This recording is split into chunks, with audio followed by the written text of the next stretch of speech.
আওয়ামী লীগের ভোটের জন্য প্রতিযোগিতায় নেমেছে বিএনপি জামায়াত। নাহিদ ইসলাম। আওয়ামী লীগের ভোট নিজেদের পক্ষে নেয়ার জন্য বিএনপি ও জামায়াতে ইসলামী রীতিমতো প্রতিযোগিতা করছে বলে মন্তব্য করেছেন জাতীয় নাগরিক পার্টি এনসিপির আহ্বায়ক নাহিদ ইসলাম। তিনি বলেছেন, এই ভোট টানতে তাদের কিছু নমুনা দেখাতে হবে। তখন আওয়ামী লীগ নেতাদের বিরুদ্ধে দায়ের হওয়া মামলা তুলে নেওয়ার কথাও বলা হচ্ছে। আজ মঙ্গলবার বিকেলে রাজধানীর শেরেবাংলা নগরের বাংলাদেশ চীন মৈত্রী সম্মেলন কেন্দ্রের মিডিয়া বাজারে এক মত বিনিময় সভায় নাহিদ ইসলাম এই কথা বলেন।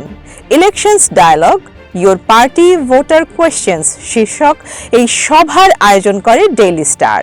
সভায় নাহিদ ইসলাম বলেন, এনসিপির দক্ষিণাঞ্চলের মুখ্য সংগঠক হাসনাত আবদুল্লাহর আসন কুমিল্লার দেবিদ্বারে ঘটা করে 200 আওয়ামী লীগের কর্মী বিএনপিতে যোগ দিয়েছেন। সেখানে জুলাই গণহত্যা মামলার আসামিরাও রয়েছেন। এটা শুধু একটা উদাহরণ, এমন অনেক উদাহরণ রয়েছে।